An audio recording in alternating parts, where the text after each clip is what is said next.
everyone. I'm Grant Swartzwelder, and welcome to Oilfield Strong. Uh, Very happy to have our guest today. As you know, we will be taping this and putting it on YouTube. If you go onto YouTube and look for Oilfield Strong, you will find all the videos that we have. Next month, we will have Jeremy Bishop, who is president of the First Capital Bank there in Midland, kind of the Midland area, talking about senior debt for energy and kind of what's happening in the debt world, which is becoming harder and harder to obtain.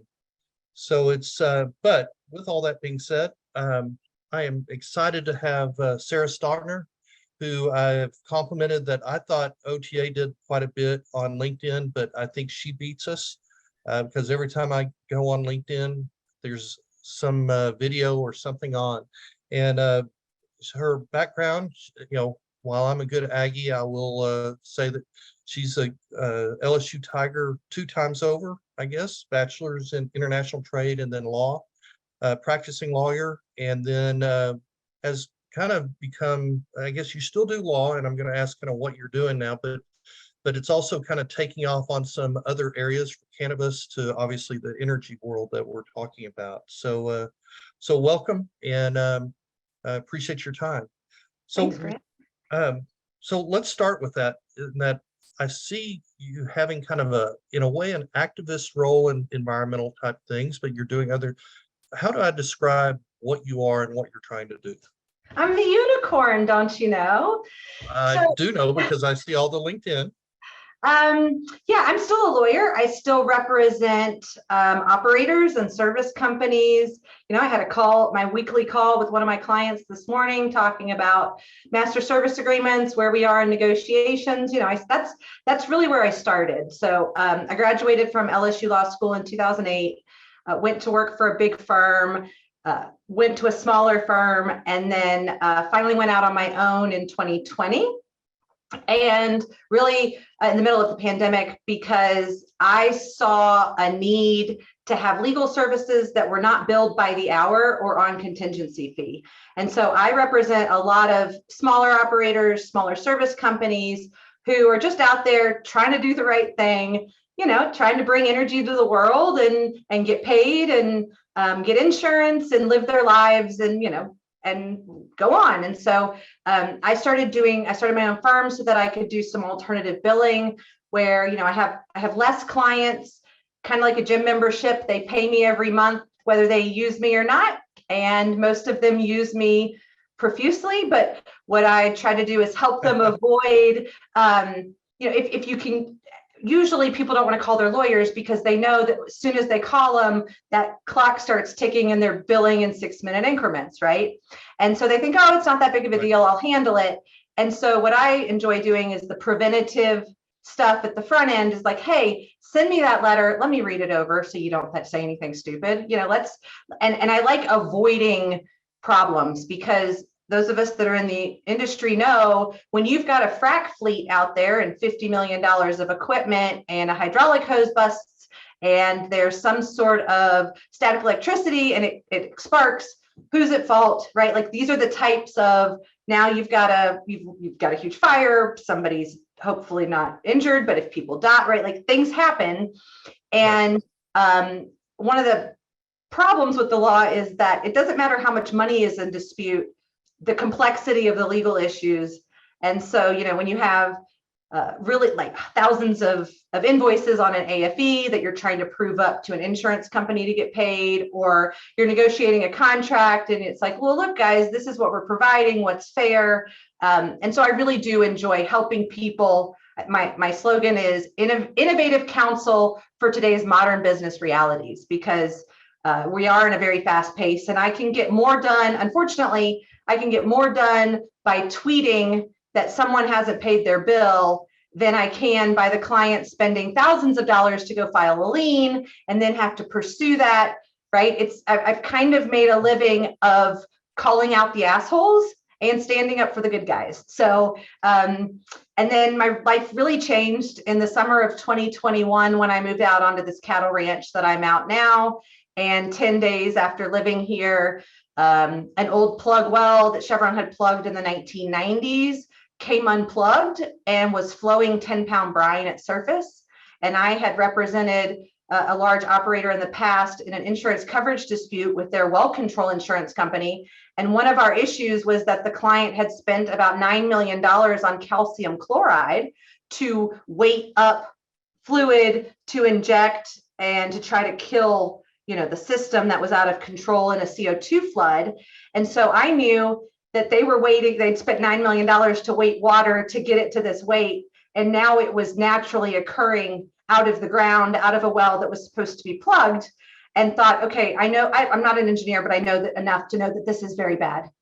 And so really have become more of an advocate. What started out as kind of mild on LinkedIn in 2017, 2018, of just saying, look, guys, it's really inefficient to be paying me $400 an hour on these master service agreements and these indemnities. Let's be rational. Let's use smart contracts. Let's use blockchain, right? I was out there saying, we've got all this technology coming. Let's prepare to use it so that we've got the data, so we can know what happened, and that it's not just whoever has the most clever lawyers that can file the sneakiest briefs and get out on procedural deficiencies.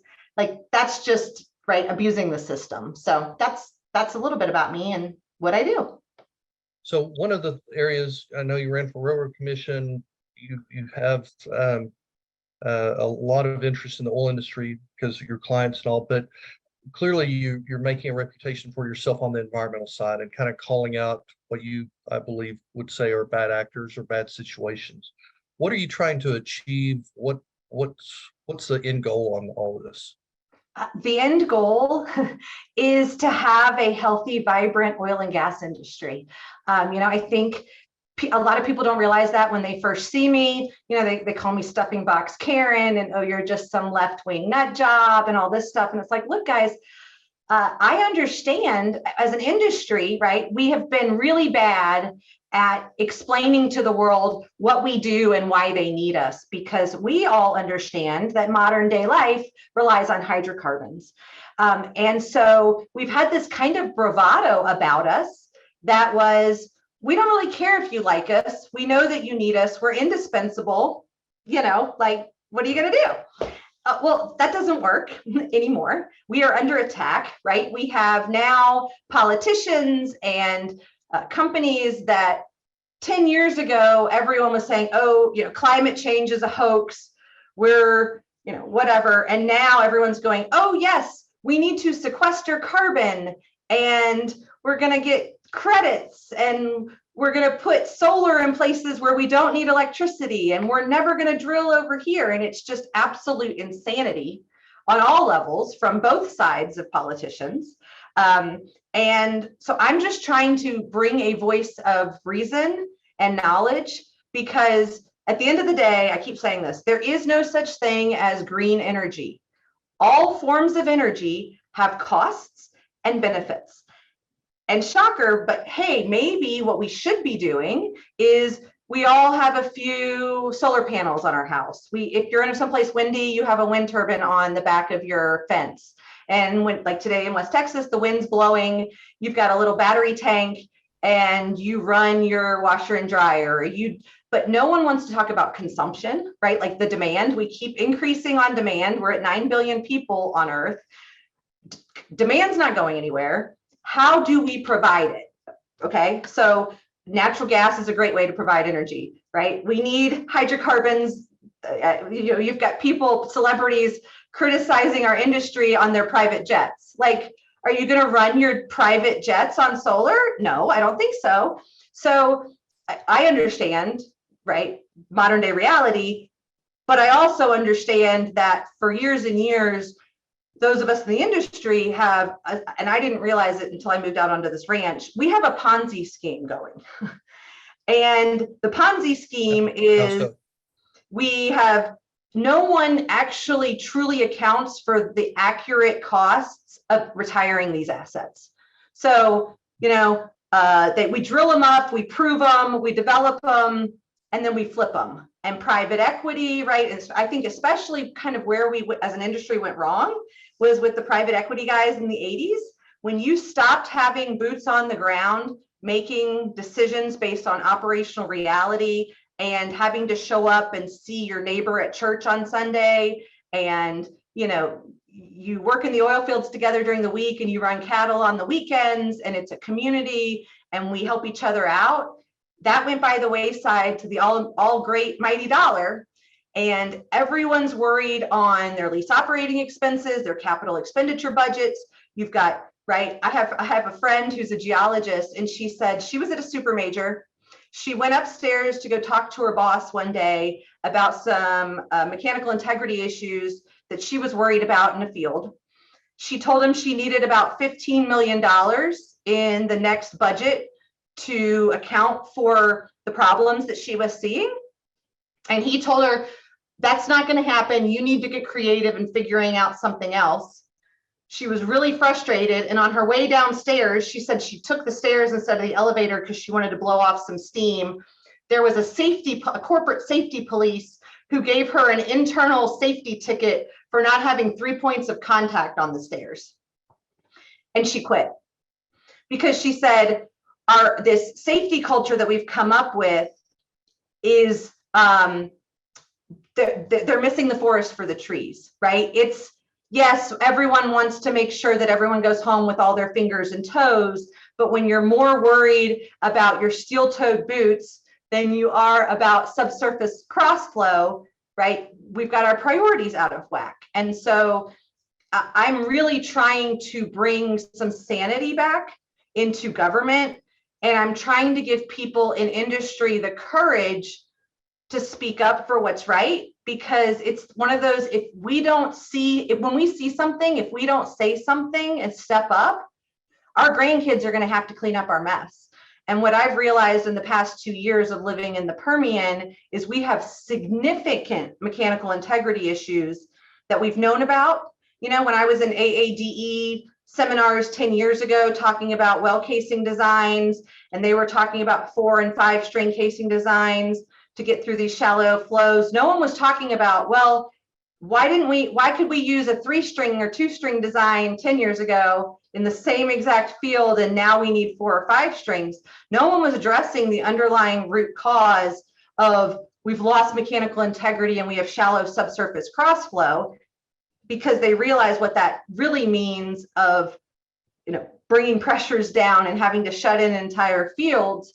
And then I think we really, really lost control with the inundation of produced water, and we inject it deep and it causes earthquakes. We inject it shallow, and now it's coming into contact with all these old, what I call zombie wells. And they may have been dormant for years, but now there's even perfectly good, beautiful casing and cement wouldn't be able to withstand, they're injecting at frac gradient. And so even the best designed well, if you're going to frack into the shoe, good luck, right? So here we are now, we've got to deal with this. And if we don't, Permian Basin's completely uninhabitable because we have no potable water. And even scarier is that the federal government shuts us down as an industry. This federal government could come in tomorrow and say, no saltwater disposal in the state of Texas, right? Like, you guys have too many earthquakes. You've compromised your groundwater. They shut Oklahoma down in the mid 2015, right? They can do the same thing here. They should at this point. I mean, it's that bad. I am seeing, and if you go to the border, of Texas and New Mexico. New Mexico's cracked down, so it's all coming to Texas. You go to the Louisiana-Texas border, Louisiana's cracked down, it's all coming to Texas. So Caddo Lake is full of 2,000 old wellbores in the middle of the lake. And I was there in, I think, October, touring on a boat in the middle of Caddo Lake. And it's natural gas is bubbling throughout the entire lake because you've got no mechanical integrity. All of your surface casings are leaking and wiggling. I mean, it's atrocious. So what kind of legacy are we going to leave? And unfortunately, I think it's going to take something like the New London Elementary School exploding, right? In the early 1900s, the reason that we now odorize gas is because 100-something kids had to die. I don't want to wait until a crater opens up in the middle of Conroe and a school bus of children dies falling into a sinkhole. Like, I'm trying to prevent, and I'm trying to save our names, right? Like, and for a year, I spent really trying to keep it in the oil and gas industry. And you and I talked about it before we went online today, is the last thing we need is skeezy plaintiffs lawyers to get their hands on bad information to just get personally wealthy, destroy the industry, and not help the landowners. We saw it in Louisiana in the early 2000s with the Corbello suit and Act 312 that came after that. So I love this industry. I love Texas. I just want to help us do it the right way. So on that, like some of the things you just threw out are pretty bold and out there, or would be perceived that way. And so, and it's this philosophical thing, and then we'll get into some talk about actual zombie wells and water. But what is the best way to make a difference and to get that? Is it to, in one way, I kind of interpret you as being kind of more in the face, more kind of strong-willed out there. And then you have others that say you need to work within the system. But then you could also see that kind of just dragging on. You run the risk of either being labeled one way or the other, depending on which way you go. For sure. Look, I realize that I am blessed, I'm privileged. I don't have to worry about my next paycheck, right? I work for myself. I've got great clients. There's always new clients. I will always be employed. I will always have food on the table. I will never go hungry, right? I understand there's a lot of people essentially in golden handcuffs where they get into a company, they believe the slogans, the feel good, right? The rallies, especially in bigger companies where they spend a lot of money on PR and marketing for inclusion, and right, like I get that. But at the end of the day, they get in there and they go to their boss to ask for $15 million. They tell them no, get creative in figuring it out, and they feel hopeless and they don't want to speak out because they've got a family to feed and they've got a mortgage to pay and they've got a car note, and like they don't want to be blackballed in the industry. So I absolutely understand that. And that's why I say I have lots of little birdies, right? I have people at the Railroad Commission, at TCEQ, at all of the super majors, at smaller companies who, when they see something that they don't like or that makes them uncomfortable, that they think is wrong, they come to me. I can always be the bad guy. I'm happy to be the bad guy. But, Okay. And I think it's a balance, right? Like you have to live in reality, but you can't be constrained with thinking that the way it is now is the way that it has to be. And if we don't take radical change on making meaningful steps, like if we continue with the insanity of trying to sequester carbon in the middle of the Permian with all these holes in the ground, all we're going to do is create carbonic acid, eat through our steel and our cement faster, and devastate our groundwater anymore. But it takes somebody, I need Vicky at Oxy to step up and say, you know what, guys, this is really a case of greenwashing and the federal government has perpetuated it and I got caught up in it. We can't do what we're going to do. But no, I mean, Houston Chronicle was out here last week meeting with me.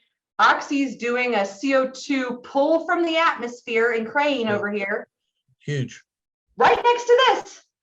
That was at 450 feet that they spent 9 months trying to contain. They never plugged this well. They capped it at surface, and there is a huge salt dome beneath it at 450 feet, and it is a game of whack-a-mole because we've got so much pressure under there. We all know where pressure goes from high to low resistance. So you cap this one, right? Game of whack-a-mole. We cap this one springs up over here. And then we cap this one and it springs up over here. And we've got millions of holes in the ground, and we have to be good stewards. We can't just continue to drill it and then go away and say, oh, well, not my problem.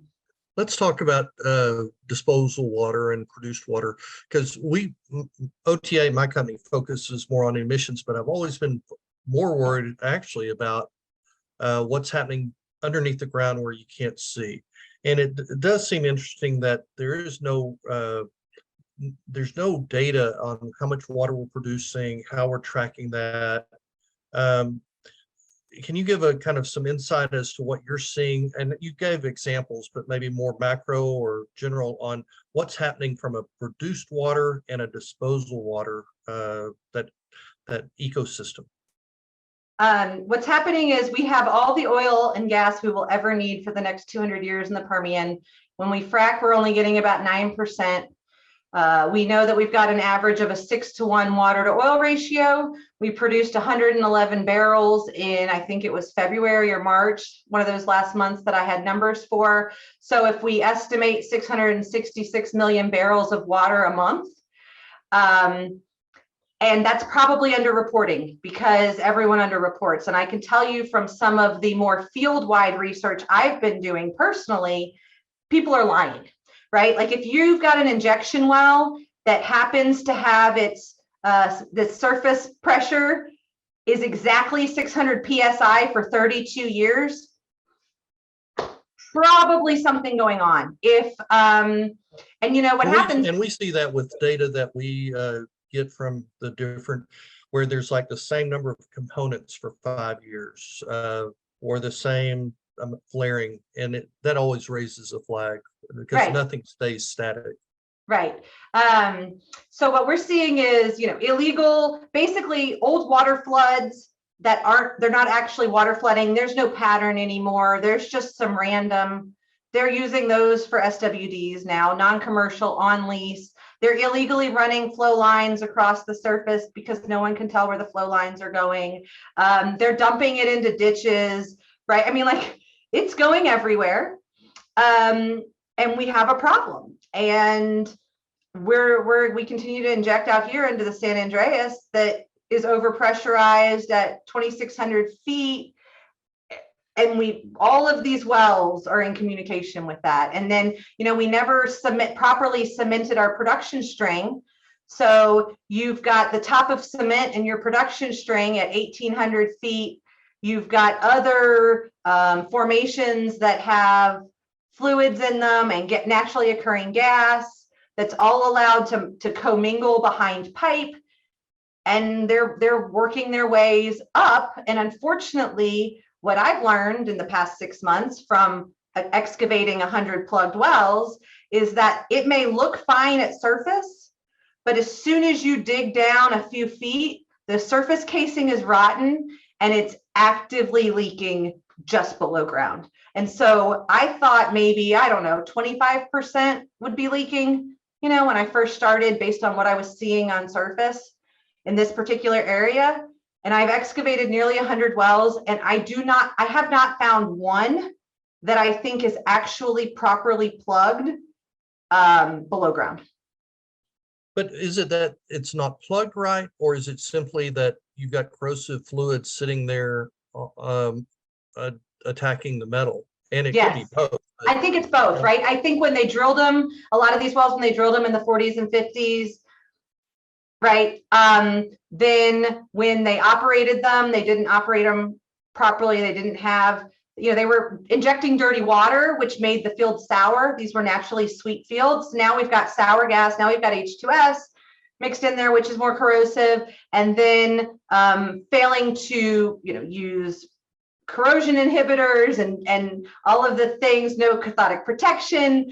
I mean, I've got a well, the infamous pump jack well that I got up on last year has a surface casing leak about 10 feet below ground, and it was drilled in 2008. I mean, is it Chinese pipe? Probably, but the well's only 15 years old, and it was cemented with drilled and cemented in modern day. The fact that I've got a surface case, you know, coming out of the surface casing, oil, where's the oil getting into, how is the oil getting into the surface casing? And then why is the surface casing not able to contain it and keep it from going into our freshwater zones? I mean, I don't know. So most of all these things you talked about, though, there is regulation that addresses that. Yes. But where's the disconnect? There's no enforcement. Okay. And so if you have no penalties, why would you ever? It's a commodity, right? So if Joe Blow doesn't follow the regulations and oil's $70 a barrel, he can make money at it. If Joe Good Guy recognizes he's got leaks and has to go and work over 90% of his wells, these are stripper wells. These are wells that are making maybe 3 barrels a day, right? Like the entire lease might make 30. It makes 30 barrels of oil, 300 barrels of water. Sure. It's worth less. Like it is past its useful life. And that's what I mean by the Ponzi scheme. And so we've got all these stripper wells out here that are actually liabilities. They're not assets at this point. And the industry has refused to acknowledge that they're actually liabilities because no one has come in and sued them or held them accountable from a regulator perspective. I mean, Chevron's got 30,000 idle wells in the state of California. They're one of the worst offenders on idle wells in California. And so you've got all these small operators, right? But if you were to sue or really enforce all that, then based on what I think I hear you saying, the economics will work, so they'll just walk away. So won't that in a way compound your problem with those wells, because that stripper well becomes an orphan well if you sue them or if you require all that? So it's kind of, yeah, maybe if you don't do it the right way, I'm gonna have every super major on the hook. Like we're gonna if this is what it takes, I'm gonna make every super major contribute to a fund that fixes this, because I'm not letting the smaller guys that, in good faith took assets that they were represented were, properly operated, because once they get in there and realize it's too late, they understand they can't go sue the super majors, the small operator. They're just trying to go make enough money to provide for their families and all that. So you think this is an issue from the super major and not the industry as a whole? I think most of this is a super major problem. Where I'm seeing it is in old Gulf drills, Pan American drills, right? Like all of those guys. Legacy type stuff. Mm-hmm. And they knew it. Like what I'm finding is that they started to have problems. And when they start to have problems in a field, instead of reporting it to the regulators and fixing it, they dump it to a smaller guy. But doesn't that, you said that smaller guy can't sue, but that company, that larger company, super major, is in the line. Wouldn't they still have liability associated with that? Yeah, okay. But nobody in the industry wants to sue in the industry. Okay. Right. That's the difference, is that outsiders might, but the actual producers, the small producers, won't, because they're part of the brotherhood or whatever. So exactly. Okay. So I know we have a hard stop in a couple minutes, but and you kind of started this. What is your vision? If you could have this whiteboard and magically make everything happen, what would that be? And you just said all these super majors put a whole lot of money in there and clean that up. But what else? You talk about not enforcement, you talk about data. There's a lot of things you've kind of talked about, but what's your wish list? Okay, so I do have good news. Okay, my good news is we now have the technology. We have the rock in the United States and the technology in the United States, I think, to be energy independent in the United States for the next 200 years. And I think in that next 200 years, technology is going to change. I think I have hope for nuclear. I have hope for hydrogen, right? Like I have some hope for an alternative to, like, everyone I think recognizes oil and gas has a place, but it has, and I'm going to probably anger some people here, I think, has artificially conflated its importance. And with the technology that's coming, it will always be a part of the matrix, but it's just a part of the matrix. And so what I hope is that we have more people that step up and say, you know what, OPEC can't just go turn on the tap either, right? With the invention of the shale revolution, they can't just go turn on the tap. We have everything we need here. We need to accurately price our water resources. We need to stop using, everyone's going to have some skin in this game. Landowners aren't going to get paid for their fresh water in the oil and gas industry anymore. We're not going to use fresh water in the oil and gas industry anymore. We're going to recycle our water. We're going to keep fresh water for human and livestock consumption. We're going to, and if it costs $80 or $90 to responsibly produce a barrel of oil, we're going to band together and say we refuse to not do the right thing. And sorry, consumers, this is the price to play. And if you want all of these things that hydrocarbon makes a reality, we have to price it. It is a commodity and we have to price it, because we are all paying for this in the end. It's just the taxpayers. And you're right, we don't want to bankrupt companies and have orphaned wells, because I've got an orphaned well right now on the ranch that the Railroad Commission plugged in 2021 that's actively bubbling and leaking in the surface casing right now. So they went and spent, I'm sure not very much, maybe $35,000 to plug that well, and it's not even plugged.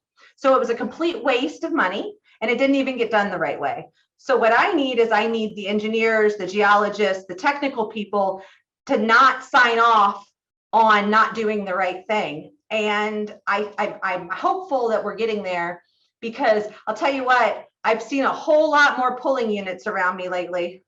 And so the service guys should be thanking me. Several of them do. They're like, man, we love you, Sarah. Everyone listens to you. We're all going to be busy for the next 200 years. I'm like, yes, we are not going away. The world needs us. We've got these holes in the ground that we're going to have to manage forever. So let's be smart where we put them. Let's accurately price it. Let's do it the right way. And then let's let consumers make a decision based on the price of what it actually costs to responsibly produce a barrel of oil. Good. Well, Sarah, I know you had a hard stop and we've already gone over it. And everyone, whether you believe in what Sarah says or believe in her method of presentation, I think and that's why this Oilfield Strong is important. I think it's important to hear her points, and no matter what, there's definitely some, I think, in my opinion, some truth and some things that need to be considered on that, but it's just, and that's why this type of presentation is important, because we talk to oil field folks, we talk to financing folks, we talk to environmental advocates, and then we mush it all together and try to get a solution. Thank you very much for your time. Everyone, appreciate y'all's participation. This will be on YouTube later today, and except for her phone number. And then next month, again, is Jeremy Bishop with talking about debt and for oil and gas upstream. So thank you, Sarah. Appreciate you. Thanks, Grant. Have a good one. Thanks. Take care.